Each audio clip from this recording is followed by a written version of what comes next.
The autumn wind swept across the vast expanse of Red Mesa Ranch in New Mexico, carrying with it the scent of sage and the promise of an early winter.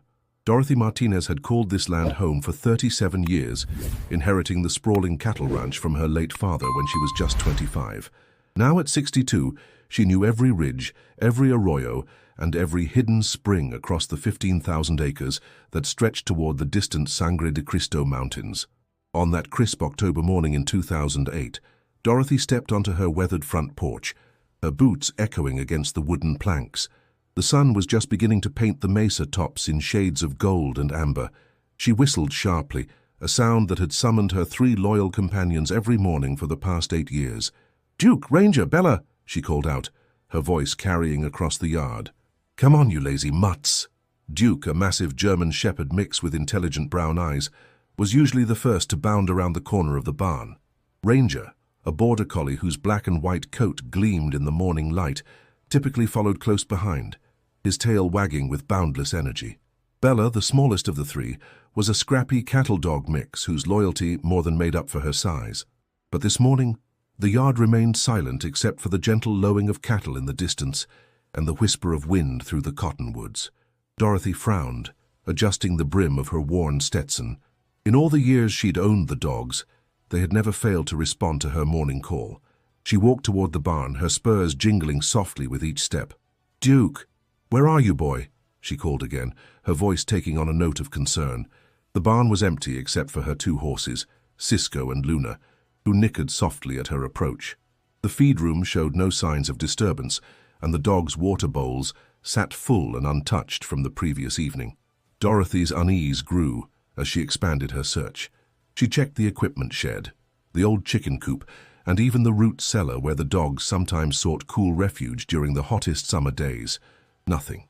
By noon, with the sun beating down mercilessly, Dorothy had covered nearly half the ranch on horseback. She'd ridden to all the dogs' favorite spots: the swimming hole near Willow Creek, the rocky outcropping where they liked to chase prairie dogs, and the shaded grove where they often napped during the heat of the day. The silence was deafening. As the afternoon wore on, Dorothy's concern transformed into genuine fear. She rode back to the house and called her nearest neighbor, John Patterson, whose ranch bordered hers to the east. "John, it's Dorothy," she said when he answered, trying to keep the worry out of her voice. "Have you seen my dogs today? Duke, Ranger, and Bella?" John Patterson was a man of few words, but his concern was immediate. At 58, he'd been ranching in New Mexico for over 3 decades and understood the bond between a rancher and their working dogs. "No, Dorothy, I haven't." "That's not like them to wander off. You want me to come over and help you look?" "I'd appreciate that, John. I've been searching since dawn and there's no sign of them anywhere." Within an hour, John arrived with his own border collie, Scout, hoping the dog might pick up a scent trail. The 2 ranchers spent the remaining daylight hours combing through arroyos, checking fence lines, and calling out for the missing dogs. As darkness fell across the high desert, they found themselves standing at the edge of a deep ravine about 3 miles from Dorothy's house. It was a place she rarely visited, as the terrain was treacherous and offered little grazing for cattle. "We should check down there tomorrow," John said, his flashlight beam dancing across the rocky walls of the ravine. "If they chased something and got hurt," Dorothy nodded, though the thought made her stomach clench. "They're smart dogs, John. Duke especially. He wouldn't lead the others into danger." "Sometimes even smart dogs make mistakes," John replied gently. "We'll find them, Dorothy. Don't give up hope." But as they rode back to the house under a canopy of brilliant stars, Dorothy couldn't shake the feeling that something was terribly wrong. The dogs hadn't just wandered off or gotten lost. In her heart, she knew that whatever had happened to Duke, Ranger, and Bella was something far more mysterious than a simple accident. That night, Dorothy lay awake listening to the sounds of the desert, hoping against hope to hear the familiar scratch of paws on the porch or the jingle of dog tags. But the night remained silent, and when dawn broke over Red Mesa Ranch, she was still alone. The next morning brought no relief. Dorothy was up before sunrise, her coffee growing cold as she stood on the porch, straining her ears for any sound that might indicate her dog's return. The emptiness of the ranch felt overwhelming, as if the very soul of the place had vanished along with Duke, Ranger, and Bella. John Patterson arrived early, bringing with him 2 other neighboring ranchers, Miguel Santos and his son Carlos. The Santos family had worked the land adjacent to Dorothy's ranch for 2 generations, and Miguel's weathered face showed the same concern that Dorothy felt. "We brought rope and climbing gear," Miguel said, unloading equipment from his truck. "If those dogs fell into one of the deeper arroyos, we'll find them." Carlos, a young man in his 20s with his father's kind eyes, nodded toward the ravine they'd identified the previous evening. "Papa and I know that area well. There are some caves down there, places where animals sometimes take shelter." The search party spent the morning methodically exploring the ravine. They rappelled down the steepest sections, calling out constantly and listening for any response. The echo of their voices bounced off the red sandstone walls, but no answering bark came back to them. Dorothy found herself growing more desperate with each passing hour. She'd raised Duke from a puppy, finding him abandoned on the roadside during a particularly harsh winter. Ranger had come to her through the local animal shelter, a high-energy dog that previous owners couldn't handle, but who thrived in the wide-open spaces of the ranch. Bella had simply appeared one day, a stray who decided that Red Mesa Ranch was home and never left. "Dorothy, look at this," John called from a narrow ledge about 20 feet down the ravine wall. She peered over the edge to see him crouched beside what appeared to be disturbed earth and scattered rocks. Even from her vantage point, she could see that something had recently disrupted the normally stable desert floor. "Can you see any tracks?" she called down. John examined the area carefully, his experienced eye reading the subtle signs in the dirt. "There's something here, but it's strange. The ground is torn up, like there was some kind of struggle, but I can't make out clear paw prints." Miguel joined John on the ledge, and the 2 men spent several minutes examining the site. When they climbed back up, their expressions were troubled. "The disturbance is fresh," Miguel reported, "maybe 2 or 3 days old. But whatever happened there, it wasn't natural weathering or normal animal activity." "What do you mean?" Dorothy asked, though she wasn't sure she wanted to hear the answer. "The rocks are scattered in a pattern that suggests something large moved through there quickly," John explained. "And there are these strange marks in the sandstone, almost like scratches, but deeper than any animal could make." Carlos, who had been exploring a different section of the ravine, called out from below. "There's something else down here, a piece of fabric caught on a thorny bush." Dorothy's heart raced as Carlos climbed up with a small scrap of red material. She recognized it immediately. It was from the bandana she'd tied around Duke's neck just 2 days before his disappearance. "This proves they were here," she said, her voice barely above a whisper. "But where did they go from here?" The search continued for 3 more days. Word spread through the small ranching community, and volunteers arrived to help comb through every possible hiding place within a 10-mile radius of where they'd found the bandana. They searched abandoned mine shafts, explored every cave and crevice, and even used metal detectors to check for buried dog tags. Local law enforcement became involved when Dorothy filed an official missing animals report. Deputy Sheriff Maria Gonzalez, a woman in her 40s who'd grown up in the area, took the case seriously despite the unusual nature of the disappearance. "In 20 years of law enforcement in this county, I've never seen anything quite like this," Deputy Gonzalez told Dorothy as they stood in the ravine where the bandana had been found. "Usually when ranch dogs go missing, we find evidence pretty quickly. Tracks leading somewhere, signs of predator activity, or the dogs just show up on their own after a few days. But not this time," Dorothy said, stating the obvious. "Not this time," the deputy agreed. "The lack of clear tracks, the strange disturbance patterns, and the fact that all 3 dogs vanished simultaneously, it's highly unusual." As the days turned into weeks, the active search efforts gradually diminished. The volunteers returned to their own ranches and responsibilities, though many promised to keep an eye out for the missing dogs. John Patterson continued to check in daily, helping Dorothy with ranch work that had become difficult to manage alone. The silence of Red Mesa Ranch was deafening. Dorothy found herself talking to the empty air, calling out commands to dogs that weren't there, and setting out 3 food bowls each evening out of habit, before remembering that no one would come to eat. Winter arrived early that year, blanketing the high desert in an unusual amount of snow. Dorothy spent the long, cold nights wondering what had become of her faithful companions and whether she would ever see them again. The winter of 2008 passed slowly, each day bringing Dorothy both hope and heartbreak. Every morning, she still found herself looking toward the barn, expecting to see 3 familiar shapes bounding toward her. Every evening, she stood on her porch listening for the sound of paws on gravel or the jingle of dog tags in the distance. Spring brought new life to Red Mesa Ranch, but it also brought the painful reality that Duke, Ranger, and Bella were truly gone. Dorothy had to make the difficult decision to get new working dogs, though she knew in her heart that no animals could ever replace the three she'd lost. She adopted 2 young border collies from a rescue organization in Albuquerque, naming them Hope and Faith, names that reflected her determination to continue, despite her loss. The new dogs were eager and intelligent, but they seemed to sense the lingering sadness that permeated the ranch.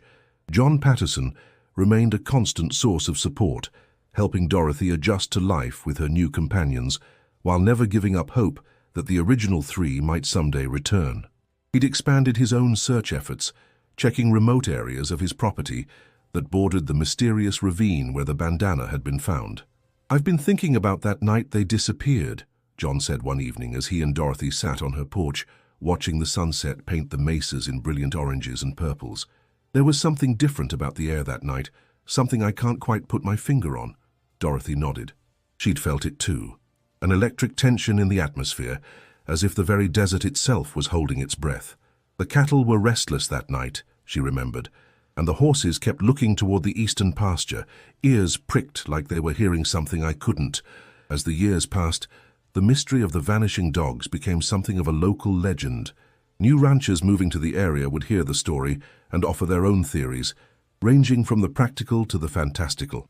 Some suggested the dogs had been stolen by thieves, others believed they'd been taken by a large predator, and a few whispered about strange lights that had been seen in the sky around that time. Dorothy listened to all the theories but held fast to her own belief that something extraordinary had happened that October night in 2008. The evidence, or lack thereof, simply didn't support any conventional explanation. Deputy Gonzalez had retired in 2015, but she'd passed the case file to her replacement, Deputy James Morrison, with a note that read, "This one stays with you. There's more to this story than we understand." In 2018, 10 years after the disappearance, Dorothy marked the anniversary by visiting the ravine where Duke's bandana had been found. She'd made this pilgrimage every year, partly out of hope and partly out of a need to honor the memory of her lost companions. The ravine had changed over the decade. Flash floods had carved new channels in the sandstone, and vegetation had grown over many of the areas they'd searched so thoroughly in those first desperate weeks. But the spot where they'd found the disturbed earth remained somehow different from the surrounding landscape, as if the very rocks remembered what had happened there.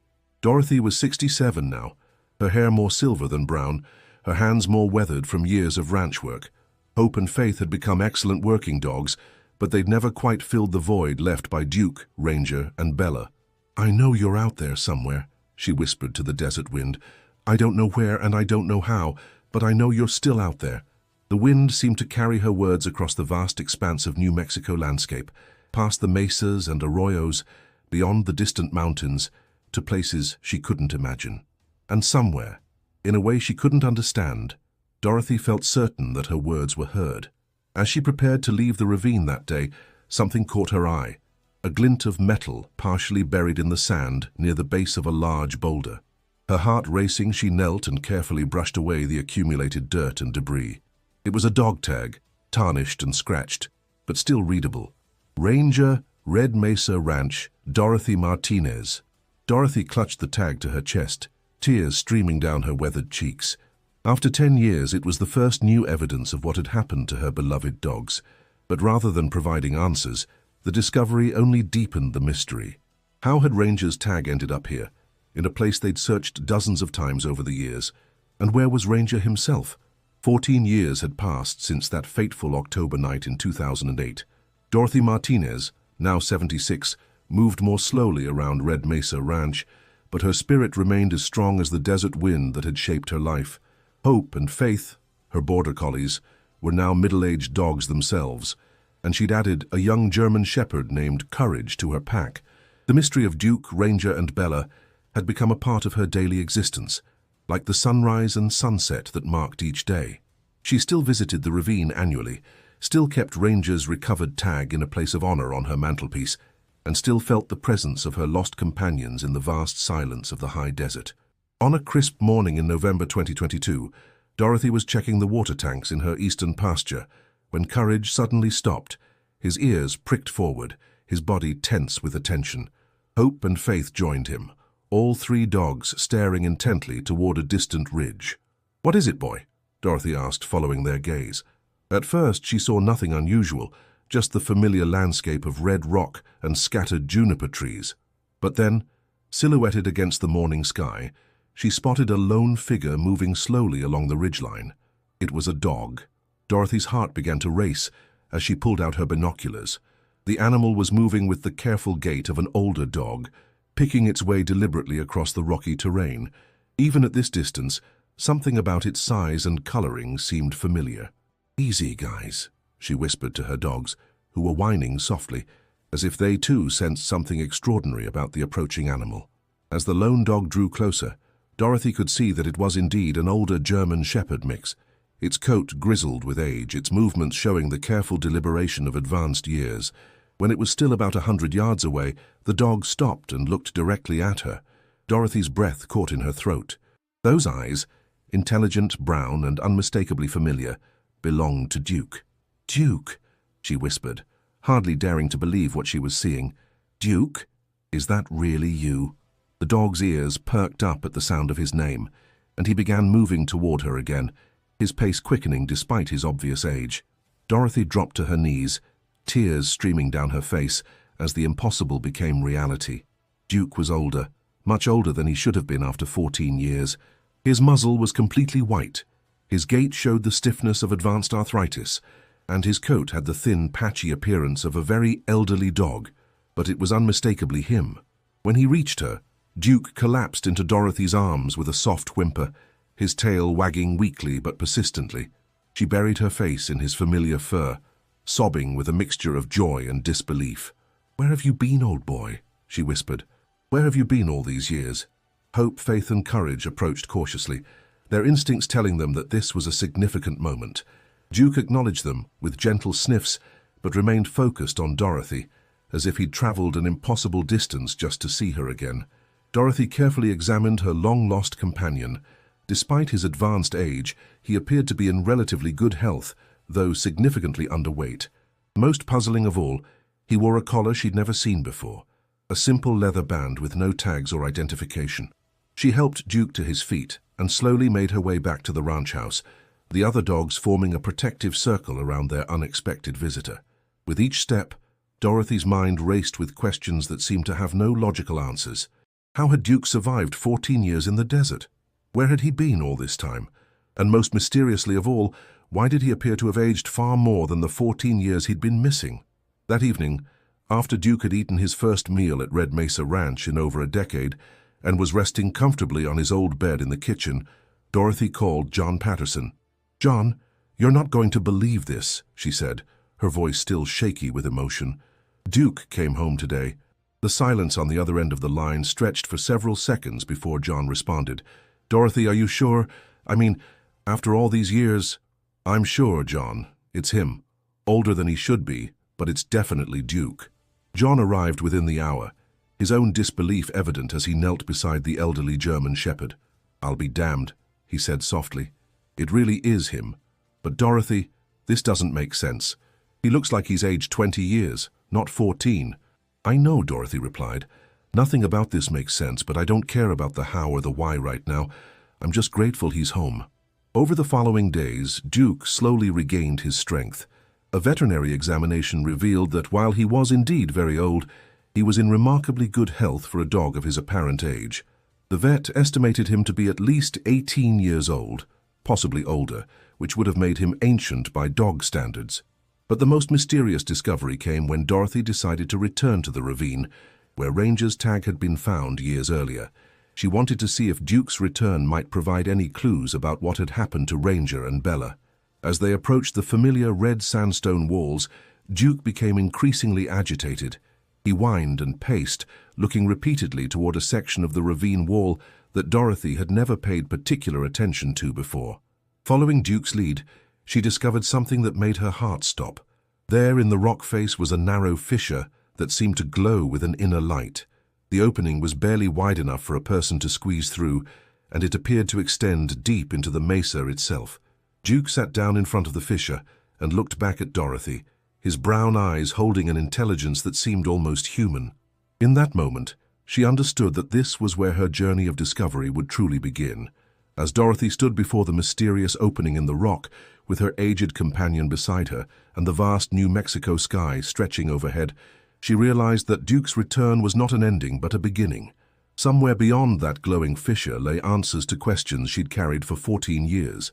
The desert wind whispered through the ravine, carrying with it the promise of revelations yet to come, and Dorothy Martinez knew that her greatest adventure was just beginning. But that's our story for today, and what an incredible journey it's been. Dorothy's 14-year wait finally came to an end, with Duke's mysterious return. But as we can see, his homecoming has raised even more questions than it answered. The glowing fissure in the ravine suggests that this tale is far from over. We'd love to hear from you in the comments below. Tell us which city you're watching from, and let us know what you think happened to Ranger and Bella during those missing years. Your theories and thoughts always add so much to our storytelling community. Don't forget to hit that like button if this story kept you on the edge of your seat. And make sure you're subscribed to our channel because we bring you captivating stories like this one every single day. There's always another mystery waiting to unfold, another tale that will transport you to places both familiar and extraordinary. Until tomorrow, keep wondering, keep imagining, and we'll see you in the next story.